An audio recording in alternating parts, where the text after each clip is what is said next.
Quel est le meilleur stand de JoJo Bizarre Adventure? Voilà une question que toute personne ayant regardé JoJo s'est déjà posée. À ce jour, il y a une centaine de stands, 182 plus précisément. Avec cette multitude de stands, il est extrêmement difficile de réduire cette liste à seulement 10, car tous les stands ont leurs défauts et leurs qualités. Mais il faut également prendre en compte la capacité et l'intelligence de l'utilisateur. Prenons un exemple, Okuyasu. Son stand a une capacité effrayante. Effacer tout ce qu'il souhaite grâce à un seul mouvement de sa mouvement droit. On pourrait alors dire aisément qu'il intégrerait facilement le top du classement. Mais voilà, Okuyasu a un problème. Et pas des moindres, car Okuyasu est con. Oui, il est con. Et c'est littéralement dit dans le manga. Alors, essayons malgré tout de construire ce qui est pour moi le classement de stand le plus honnête. Je vais essayer d'être concis et clair, mais surtout de vous apporter des éléments et preuves pour appuyer mes propos. Ce classement se basera uniquement des parties animées, donc de Phantom Blood à Solution. Je sais très bien que le stand après Solution arrache la totalité des stands du classement. Et je sais également qu'à Phantom Blood, il n'y a pas de stand. Voilà donc pour moi mon classement des stands, jusqu'à la partie 6. Bonjour, je suis Kralamour. N'hésitez pas à vous abonner si tu veux plus de Jojo. On essaie d'atteindre les 1000 abonnés avant la fin de l'année pour continuer la propagande Jojo en France.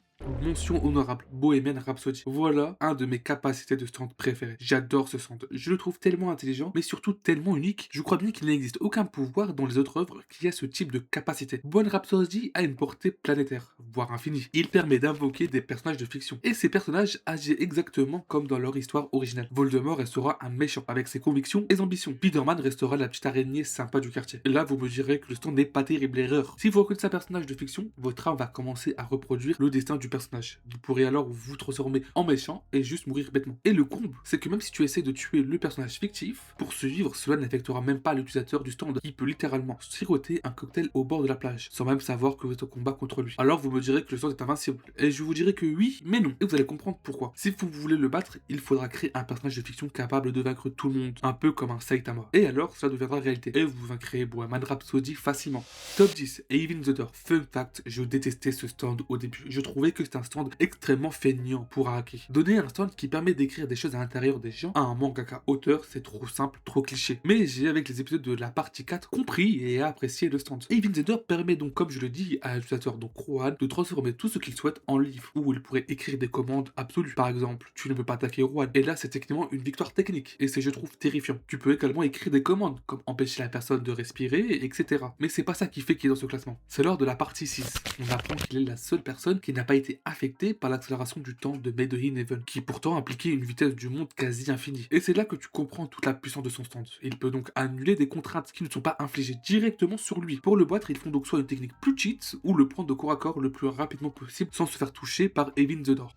9. Killer Queen. Le voir à cette position m'attriste. Je suis un fervent fan de Kira Yoshikage et de Killer Queen. Mais il faut être réaliste. Killer Queen n'a aucune chance contre les gros monstres qui arrivent. Et quand je parle de Killer Queen, je parle de Sheer Attack et By the Dust. Kira est un stand d'assassinat parfait. Si le classement était basé sur l'assassinat furtif, il serait certainement top 1. Petite pensée à Risotto et à son stand Metallica. Puis Kira est un stand rapide, mais pas transcendant. Il n'est pas puissant corps à corps. On a bien vu dans un combat frontal contre Crazy Diamond qu'il n'avait aucune chance. Il a fallu que Kira ruse pour avoir la moindre chance de victoire. Que ce soit avec By the Dust, mais surtout avec Stray Cat. By the Dust est un pouvoir extraordinaire, mais il est trop nerf. Kira ne sait pas s'il a eu un retour en arrière. Mais surtout, il est sans stand et sans défense. Trop de défauts, trop de complications. Mais il est quand même 9ème et ça c'est plutôt beau. Top 8, Diamond is unbreakable. On a eu Killer Queen en 9ème. Il était évident que le suivant soit son Nemesis. Alors que un avait la capacité de tout détruire, l'autre a la capacité de tout réparer. Et je trouve que pour la partie 4, c'est une très belle métaphore. Diamond is unbreakable est un stand en termes de puissance et de vitesse incroyable. Il peut rivaliser avec Star Platinum. Il peut littéralement arrêter une balle à bout portante. De plus, Tsuki a une grosse intelligence de combat. Il sait utiliser son stand à la perfection. Il arrive à faire des dégâts avec un stand de soin. Et ça prouve juste son intelligence de combat, que je pense est au niveau de son père, Joseph. Mais c'est un lycéen, et il a du mal à garder son sang-froid, ce qui fait que c'est un gros défaut.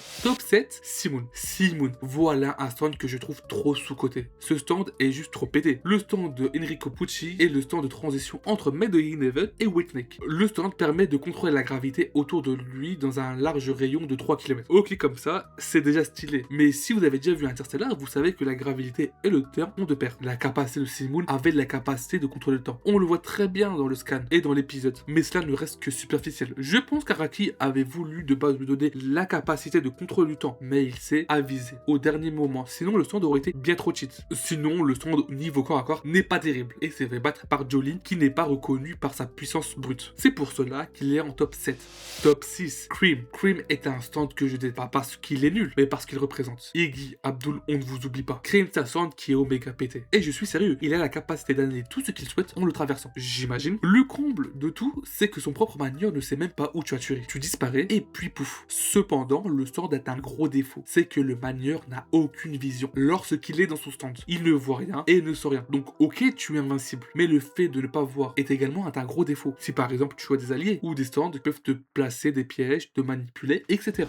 Wheezy Report, top 5. Weather Report, voilà un stand que je trouve juste incroyable. Pour moi, le contrôle de la météo, c'était une capacité de support dans League of Legends. Big up à Jana. Mais Araki a donné à ce pouvoir une dimension badass. De une, mais également surprenamment fort. Je vais parler dans cette partie de Weather Report, de sa version améliorée, mais aussi de sa version Impelio. J'ai adoré le moment où il a créé une combinaison pour lui et Jolie. C'était tellement badass et incroyablement bien pensé. Et également, il a la capacité de faire une putain de pluie de crapauds toxiques. Et ça, c'est incroyable. Et quand il débloque son stand à 100%, c'est juste broken en fait. Le fait qu'il ait la capacité de changer la réflexion de la lumière et de faire en sorte que tu crois que tu te transformes en escargot, que dire, ce du haut niveau, c'est du JoJo Bizarre Adventure. Top 4, Star Platinum, The World. Je vais les deux les mettre dans la même case, étant donné qu'ils sont en réalité identiques. Les deux tapent fort, les deux arrêtent le temps et les deux sont stylés. Je vais donc par simplification prendre les mêmes stats que Star Platinum a pour The World. Star Platinum peut casser un Manu une montagne et il a une vitesse supérieure à la vitesse de lumière. C'est des stands basiques, n'ont pas de capacité ou de spécification spéciale. C'est un stand qui fait le café, qui est fort. Mais le fait que ce soit pas si haut, c'est que les autres sont juste d'un tout autre niveau et que leur compétence est plus cheat et moins basique. King Crimson. King Crimson, le stand de méchant par excellence. Je veux juste, avant de parler de ses capacités, prendre le temps de parler de son physique. C'est, je pense, un des stands les plus effrayants. Que ce soit son regard terrifiant et le deuxième visage sur son front pour représenter sa double personnalité, c'est fort. Contrairement à l'arrêt du temps des deux gaillards d'avant, Diavolo peut percevoir 10 secondes dans le futur et effacer. En gros, ce qui fait qu'il peut toujours avoir des issues positives et favorables tout en laissant ses adversaires confus. De plus, contrairement à Dio, Diavolo lui cherche à tuer le plus vite possible, sans perdre de temps. Et c'est ce qui fait qu'il est top 3. Made in top 2. Je sais que beaucoup auraient pensé que je l'aurais mis en première position. Et voilà, un stand que vous connaissez très bien, lui en top 1. Que dire de ce stand juste incroyable, que ce soit par la forme que le fond. Je trouve que le design du stand en mode cavalier de l'apocalypse correspond incroyablement à Pucci, qui est, je précise, un prêtre. Made in Heaven, c'est l'arme absolue. Il n'est pas incroyablement fort. Non, Made in Heaven, c'est une vitesse juste ahurissante. Dire qu'il surpasse la vitesse de la lumière serait qu'un euphémisme.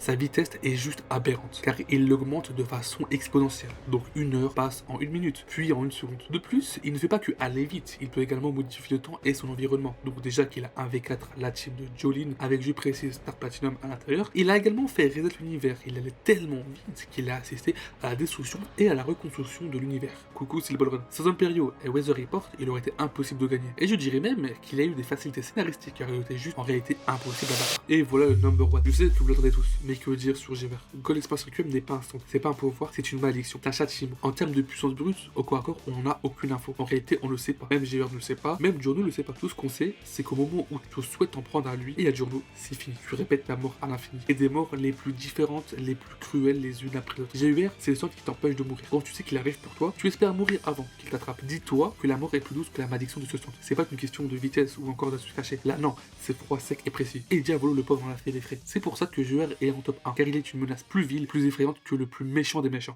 Conclusion, j'espère que vous avez aimé cette vidéo. J'ai beaucoup aimé la faire. Les stands de JoJo sont d'une complicité, d'une beauté incroyable. Et avec les différentes parties que nous avons pléthore de styles de choix. JoJo Bizarre Adventure est un manga qui est toujours en cours, ce qui fait qu'il sera toujours possible de bouleverser ce classement. Et je serai amusé de revenir sur cette vidéo 2 ans après pour voir les changements. Si vous voulez plus de vidéos de JoJo et former la plus grande communauté de JoJo de France, n'hésitez pas à mettre un like et à vous abonner. Pour vous, c'est pas grand chose, mais je vous jure que le crâne qui a réagi cette vidéo à 2h du matin vous remercie. Sur ce, arrivederci.